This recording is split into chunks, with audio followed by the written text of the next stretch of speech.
두 번째 시간을 보도록 합니다. 구체적인 예를 들어서 한번 볼게요. 룻기에 대해서 먼저 한번 보도록 합니다. 룻기에는 이제 나오미가 나오고요. 나오미 남편이 엘리멜렉입니다.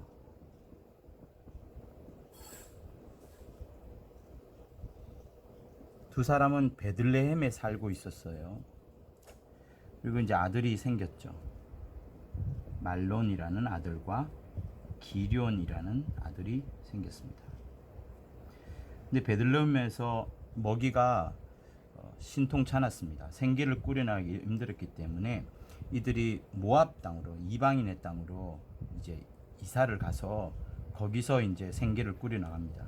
근데 안타깝게도 다 이 아들들이, 남자들이 죽고 맙니다. 죽기 전에 말론은 룻이라는 사람과 결혼을 했고요.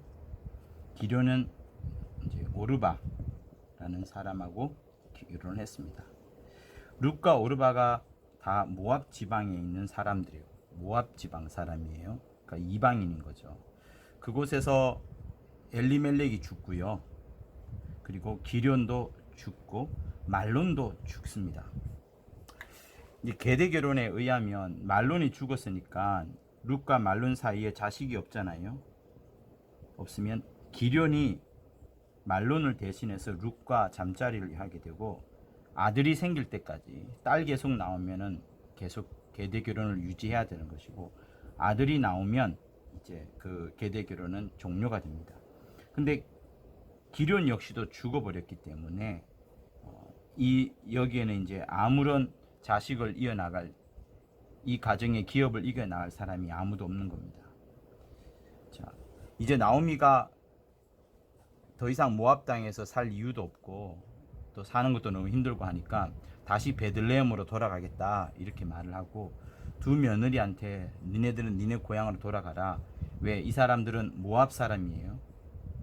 모압 사람이니까 유대 땅에 가면 모압 사람은 천대를 받습니다. 굉장히 미워하거든요. 신명기에 나옵니다. 모압 사람을 멀리하라, 아예 멀리하라는 내용이 나오기 때문에 룻과 오르바가 유대 땅으로 가게 되면 그곳에서 천대를 받을 것이고 대우를 못 받을 것이 뻔하니까 과부로서 있지 말고 니네 땅으로 가서 새로운 결혼을 하고 새롭게 살아라 이렇게 부탁을 합니다. 그러자 오르바는 큰절을 하고 나오미를 떠나가죠. 모압 땅, 자기 땅으로 이제 갑니다. 이렇게 해서 이제 지우도록 할게요. 근데 룻이라는 아이는 성품이 좀 그런 것 같아요. 어머니를 혼자 두고 갈 수가 없습니다. 어머님의 백성이 나의 백성이에요. 어머님의 하나님이 나의 하나님입니다 하면서 나오미를 따라옵니다. 룻이 베들레헴에 가게 되면 유대 땅으로 들어가는 것이니까 얼마나 많은 핍박을 받을지 뻔한 것임에도 불구하고 룻은 나오미를 따라갑니다. 자, 엘리멜렉도 지우도록 할게요. 이제 남은 사람은 두 사람만 남아 있습니다. 말론도 없는 거나 마찬가지잖아요. 이렇게 이제 베들레헴에 돌아와서 두 사람이 사는데 뭐 밭이 있습니까? 돈이 있습니까? 자식이 있습니까? 아무것도 없습니다. 그러니까 그저 할 수 있는 거라고는 거지 같은 역할을 할 수밖에 없는 일을 하는데, 그 유대인의 법 중에 한 가지가 이방인 그리고 고아와 가부들이 어떤 밭이 이렇게 있으면 이 귀 모퉁이에 있는 곡식은 이들이 가져갈 수 있도록 내버려 두란 말이 있고, 땅에 떨어져 있는 이삭은 또 나그네들이 주워갈 수 있도록 그런 장치를 베풀어 놓은 율법이 있습니다. 그래서 룻과 나오미는 땅바닥에 떨어져 있는 이삭을 주우러 이 밭 저 밭을 이제 넘나드는, 그리고 과일을 따기도 하고 그러면서 이제 입에 풀칠을 하면서 살아갔었지요. 어느 날 많은 소년들이 한 밭에 들어가서 이삭을 줍길래 룻도 함께 따라가서 밭에서 곡식을 주었습니다. 그러다가 이제 어떤 한 사람의 밭에 들어가는데 그 사람이 이제 누군가 하면 이제 보아스예요. 보아스. 자, 보아스의 큰 밭에 이제 들어가서 룻과 여러 처녀들이 이제 들어가서 이삭을 줍고 그렇게 은혜를 받습니다. 보아스가 보니까 룻이라는 사람이 이방인이잖아요. 모압 여인이니까 독특하게 보이는 겁니다. 그죠? 그리고 룻에 대해서 이야기를 듣다 보니까 나오미, 자기가 먼 친척이란 것도 알게 됩니다. 그래서 보아스가 룻에게 조금 더 호의를 베풀고 물도 마음껏 먹으라고 하고 이삭도 마음껏 주워가도록 자기 종들에게 부탁을 하는 겁니다. 그래서 룻이 매번 집에 갈 때마다 생각보다 더 많은 보자기에 많은 이삭과 먹을 것을 가져오니까 나오미가 물어봤고 어디서 가져왔냐 했을 때 보아스의 밭에서 가져왔다 이런 말을 하게 되면서 나오미가 보아스를 점점 생각하게 되고 룻도 생각을 하게 됩니다. 가마 보니 지금 룻이 자기 며느리잖아요. 며느리한테 가장 잘해줄 수 있는 것은 뭐냐면 룻에게 새로운 가정을 꾸며주는 것이 나오미 입장에서는 가장 자기로서는 시어머니로서는 할 도리인 것으로 생각한 겁니다. 근데 보니까 보아스가 등장을 했는데 보아스가 보니까 먼 친척인 거예요. 먼 친척이라는 것은 무엇을 할 수 있느냐? 계대 결혼이 가능한 겁니다. 이때 계대 결혼하는 사람, 기업을 물려주는 사람을 룻기에서는 기업 무르는 자라고 이거를 원어로 고엘이라고 합니다. 자, 여러분 3번 고엘이라고 말해보세요. 고엘. 고엘로서의 역할을 이제 보아스가 할 수 있을 것이다라고 이제 나오미가 생각을 했죠. 그래서 룻과 나오미가 작전을 짜고 보아스의 발치에 이제 들어가서 뭐 어떻게 하라 이제 이야기를 합니다. 근데 여러분 이 사람과 남자와 여자가 서로 좋아하고 어떤 관계를 맺는 것은 굉장히 간단한 일입니다. 그러나 계대 결혼이라는 거 그것이 또 이것이 신명기 25장에 나오는 하나의 율법이라는 바탕에서 진행되는 하나의 하나님의 명령이요 계시라면 여기에는 그냥 단순한 남녀의 관계만으로 끝나는 것이 아니라 또 다른 뭔가가 있습니다. 곧 기업을 물은다는 것은 무엇이에요? 뭔가를 누군가의 잃어버린 땅을 돈 주고 사가지고 다시 그 원주인에게 돌려준다는 의미거든요. 그러니까 여기는 고엘은 뭐가 필요하냐 그러면 희생이 필요한 것이고 그 사람은 반드시 손해를 볼 수밖에 없습니다. 희생과 손해가 발생하는 것이 계대결혼이요 고엘입니다. 그래서 계대결혼은 먼 친척 간에는 이루어지기가 어려워요. 주로 형제 간에 아까 여기 있던 기럨처럼 형제 간에만 이루어지죠. 왜? 기럨이 손해를 보더라도 요 집안 내에서 손해를 보는 것이고 요 집안 내에서 희생을 하는 것이니까 큰 그 염려는 없는 거예요. 오히려 서로 사랑하고 서로 의지하기 위하여서 계대결혼이 이루어지는 것을 합당하게 여기는 거죠. 그러나 친척이 멀고 사촌, 육촌, 팔촌 이렇게 된다 그러면 아유 내가 니네들하고 친척이긴 하지만 기업을 물을 줄만큼 내가 희생을 감당하고 손해를 보면서까지 계대결혼할 마음은 없다. 이것이 계대결혼의 하나의 그 흐름입니다. 그러니까 나오미가 룻을 또 다른 사람에게 계대결혼을 시켜준다 하더라도 그 당사자가 고엘이라는 당사자가 원치 않으면 될 수가 없는 거예요. 원치 않으면은 그러니까 희생과 손해를 감당해야 되는 것이고 희생과 손해를 감당한다는 것은 희생과 손해를 감당하고라도 이 사람을 사랑한다는 거, 이 사람을 아낀다는 거, 이 사람을 귀하게 여긴다는 거, 그 의미가 들어가 있는 겁니다. 그래서 이런 배경 아래에 있기 때문에 보아스가 계대 결혼을 할지 그래서 고엘이 될지 안 될지는 보아스의 마음 심중에 뭐가 있느냐가 굉장히 중요한 겁니다.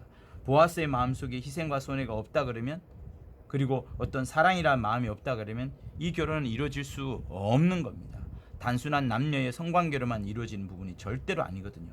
왜냐하면 계대 결혼을 통해서 반드시 줘야 되는 것은 뭐냐면 자식을 줘야 됩니다. 그것도 아들을. 딸은 소용이 없어요. 아들이 있을 때까지 계속 관계를 맺고 아들이 있으면 그제서야 자유로워지는 겁니다. 그리고 자식만 주는 것이 아니라 기업을 주는 겁니다. 재물을 줘야 돼요. 거의 재산의 50% 육박할 수도 있는 큰 돈을 줘야 되는 것이 계대 결혼입니다. 그래서 아무나 할 수 없는 거예요. 이렇게 아무나 할 수 없는 것이기 때문에 사람들은 계대 결혼을 해주는 사람을 고엘을 상당한 사람으로 보여주는 겁니다. 자, 그런데 이런 배경 보아스와 룻의 이런 배경 아래에서 나오미가 보니까 보아스가 친척 중에 한 명이에요. 그래서 기업 물을 자로 가능할 것이다. 그리고 보아스가 룻에게 많은 호의를 베풀고 있는 걸 보니까 그것이 가능하다고 했는데 가만 보니까 이 말론, 그렇죠? 원래 룻의 남편이죠. 죽었던 남편 말론 혹은 말론의 아버지 나오미의 남편 엘리멜렉이잖아요. 엘리멜렉과 보아스가 먼 친척이라고 룻겐 나옵니다만 엘리멜렉과 더 가까운 사람이 또 한 명 있는 거예요. 그러니까 이제 영어로 이제 친척을 킨즈맨 이제 이렇게라고 하는데 보아스보다 더 가까운 사람이 있었던 겁니다. 그러니까 보아스가 바로 기업 물자가 될 수는 없는 거고 이 킨즈맨이 포기를 해야만 되는 거거든요. 킨즈맨이 처음에는 기업을 물려주겠다라고 해서 처음에는 오케이를 했습니다. 근데 사람들이 말하기를 모압 여자랑 결혼을 해야 되고 그 결혼을 한 다음에 자식을 낳아줘야 된다니까 킨즈맨이 손사래를 친 겁니다. 아, 그렇게 되면 내가 손해를 볼 것이고 이 모압 여자랑 내가 왜 잠자리를 해야 되냐 이런 마음이 있었기 때문에 킨즈맨은 포기합니다. 즉 킨즈맨은 뭐가 없어요? 희생과 손해 보는 것은 절대로 하지 않겠다는 겁니다. 그리고 룻게도 내가 손해를 볼까 하노라 라고 말하면서 킨즈맨이 포기를 하게 되죠. 근데 이 킨즈맨이 포기하자마자 그 다음으로 보아스가 오케이를 하는 겁니다. 그래서 보아스는 룻이랑 계대 결혼을 하게 되죠. 그러면 한번 보세요. 보아스가 룻이랑 계대 결혼을 한다는 의미는 보아스가 희생과 손해를 보겠다는 의미인 것이고 희생과 손해를 보면서도 룻을 사랑하고 자기의 먼 친척 할머니인 나오미, 늙어가는 나오미, 먹을 것이 없는 나오미를 사랑하고 아끼고자 하는 그런 마음이 이 사람 속에 있는 겁니다. 그리고 룻과 나오미 사이에서 기업도 줘야 되는 거죠. 그러니까 나중에 보아스가 룻과 계대 결혼을 하게 되면 이 둘 사이에 자식이 생깁니다만 자식은 누구 자식인가 하면 말론의 자식이 되는 거예요. 말론의 아들입니다. 그러니까 여러분 여기서 분명히 생각해 보셔야 돼요. 계대 결혼을 통해서 중요합니다. 계대 결혼을 통해서 생겨난 자식은 법적으로는 율법으로 의하면은 그 자식은 말론 죽은 고인의 자식이 되는 겁니다. 그리고 이 고인의 자식과 함께 재물을 기업을 함께 줘야 되는 거예요. 그러니까 자기 자식도 아닌 유전자로 하자면은 생물학적으로 하자면 자기 씨이지만 그러나 말론의 자식이 되는 것이 보아스의 자식이 되는 것이 아닙니다. 그렇죠? 그러나 생물학적으로는 바이올로지컬 혹은 유전자로서는 누구의 아들인가 하면 보아스의 아들이 되는 거죠. 보아스의 자식 아들이 되는 겁니다. 그러니까 요 둘 차이가 있어요. 그러나 이 둘 차이가 있지만 이 둘이 서로 싸우지 않습니다. 왜? 법적으로는 말론의 아들이라 사람들이 생각하는 것이고 그러나 보아스가 씨를 제공했기 때문에 보아스의 아들도 된다라고 생각하는 것이 이 흐름인 겁니다. 그래서 계대 결혼은 이런 흐름들이 있어요. 법적으로는 죽은 자의 자식이고 이 죽은 자의 자식과 함께 재물과 기업을 함께 나눠주는 희생과 손해가 있어야 되는 이 가정을 사랑하지 않으면 안 되는 것이니까 법적인 장치 내에서 이것이 이루어지는 것이고요. 그러나 시로 말하자면 생물학적으로 말하자면 보아스의 자식이 되는 것이 맞는 겁니다. 자, 이렇게 해서 지금 이제 이 사람 사이에 보아스와 룻 사이에 이제 자식이 태어납니다. 자식이 태어나는데 그 이름을 뭐라고 했어요? 오벳이라고 합니다. 종이라는 뜻이에요. 그러면 한번 보세요. 오벳에게는 지금 엄마가 있죠. 그리고 아빠 보아스가 있습니다. 그러나 살아있는 사람으로서는 아빠가 보아스지만 실제 법적으로는 말론이 자기의 아버지가 되는 거예요. 그리고 나오미가 오벳을 굉장히 아끼고 양육자로서 컸다라고 룻기 4장에 나옵니다. 그러니까 오벳의 입장에서는 할머니가 있는 거예요. 그죠? 왜 할머니? 자기 할머니가 나오미가 있는 거고요. 그죠? 룻에게는 시어머니가 나오미가 되는 거죠. 근데 여러분 여기서 재밌는 게 뭐냐면 보아스의 보아스의 아빠가 있습니다. 보아스의 부모가 누군가 하면 살몬이에요.